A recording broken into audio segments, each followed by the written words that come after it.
Bienvenue sur The French Talk.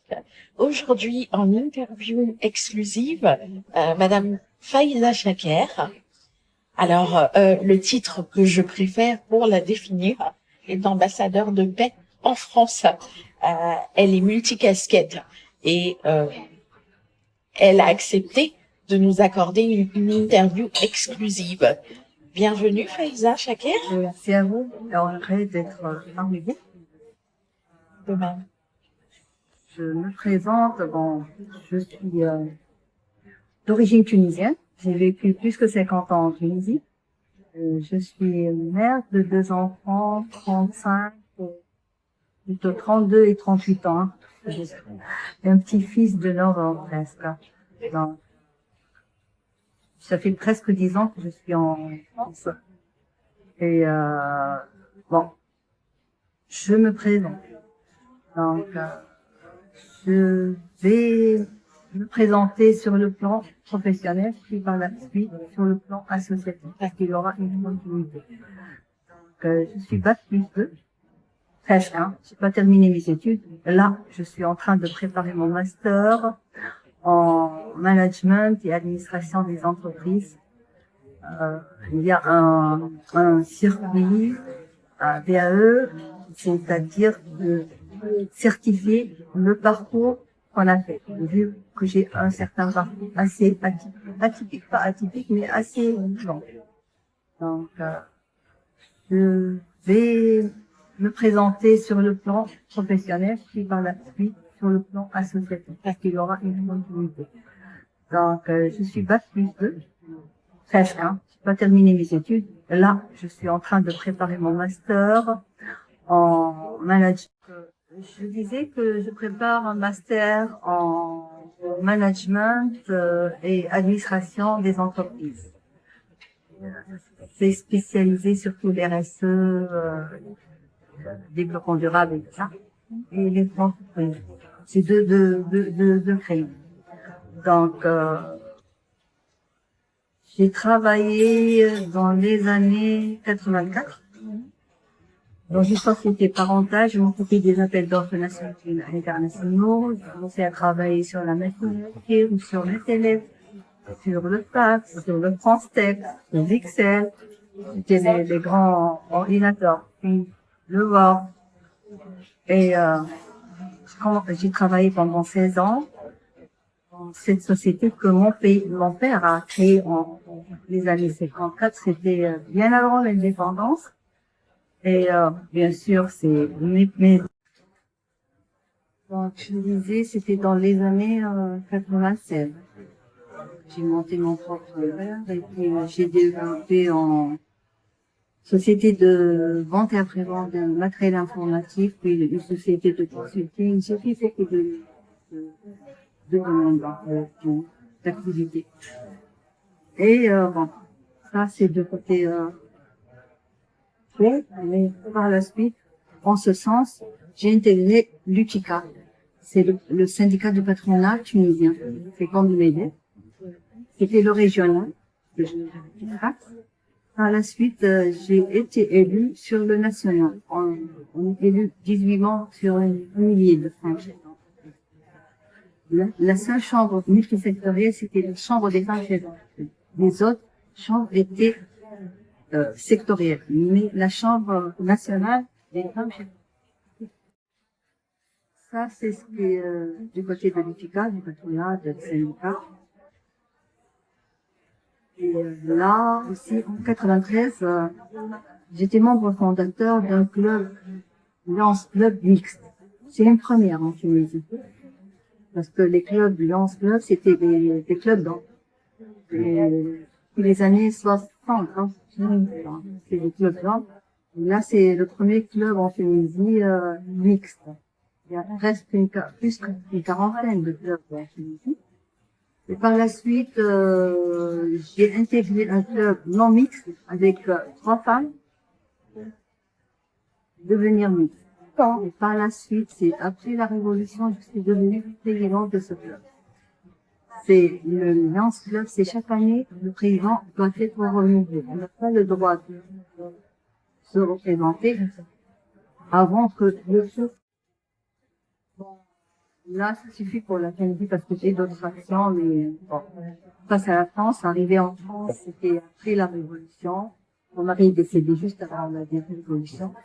Mon mari était professeur en médecine.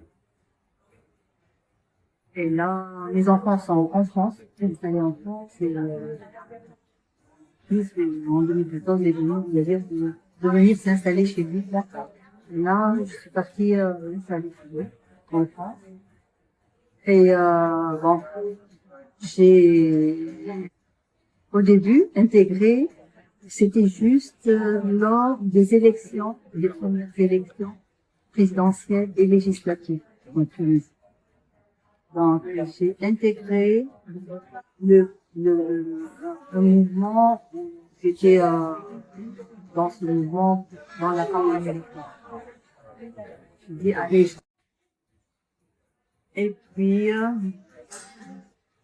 un jour, c'est une amie qui m'a amenée dans une église à la Défense, parce que j'habite côté de Défense, sur l'entrepreneuriat, sur une sœur qui a écrit un livre sur Danon, sur le RSE et tout ça. Donc moi, je me rappelle que j'ai pris la parole pour poser une question.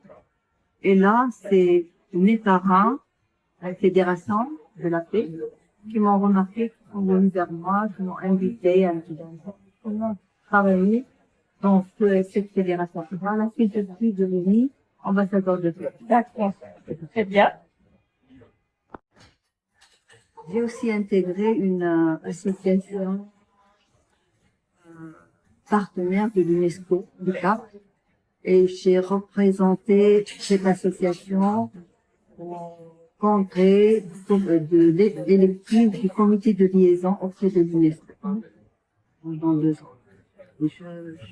J'assistais, je représentais le président de cette association à l'Assemblée. C'était un journaliste. Par la suite, j'ai intégré l'Union internationale des journalistes africains, dont le président est M. Lansana Camara. Je ne suis pas journaliste, mais vu comment dirais-je, mon réseau, j'ai un certain réseau, donc je m'occupais des relations internationales et de la communication. D'ailleurs, dans ce sens, j'ai organisé la dernière cérémonie à cette occasion, avec l'Union internationale des journalistes africains, je me suis occupée de la cérémonie, de l'organisation de la cérémonie de la remise du prix Myriam Makeba à Rouen. Et je me suis occupée de la logistique et de la cérémonie, des invitations des officiels. Ça, c'est l'Union internationale des journalistes. Et puis, en 2019, c'était juste avant le Covid. J'avais une amie qu'on se voyait, tout ça. On a pensé à créer Aide africaine, c'est l'Association internationale pour le développement économique et social africain. On est cofondatrice. Je suis la présidente, elle est la vice-présidente. Pendant le Covid, on n'a pas pu trop faire des choses, mais on a fait des événements par webinaire, par Zoom, avec la fédération, avec la CAF, avec plusieurs associations. Et puis, on a envoyé des dons pour le Congo Brazzaville, là, sur place, à travers des associations, des dons de denrées alimentaires, tout ça. Et aussi, on a envoyé des petits fonds pour des associations pour les femmes, quelques femmes pour soutenir des projets petits. Mais ça fait, c'est-à-dire 100 €, ça fait un projet de 11 là, dans un village. D'accord. C'est l'autonomisation des femmes surtout. Donc, puis, la cofondatrice a un terrain de 15 hectares.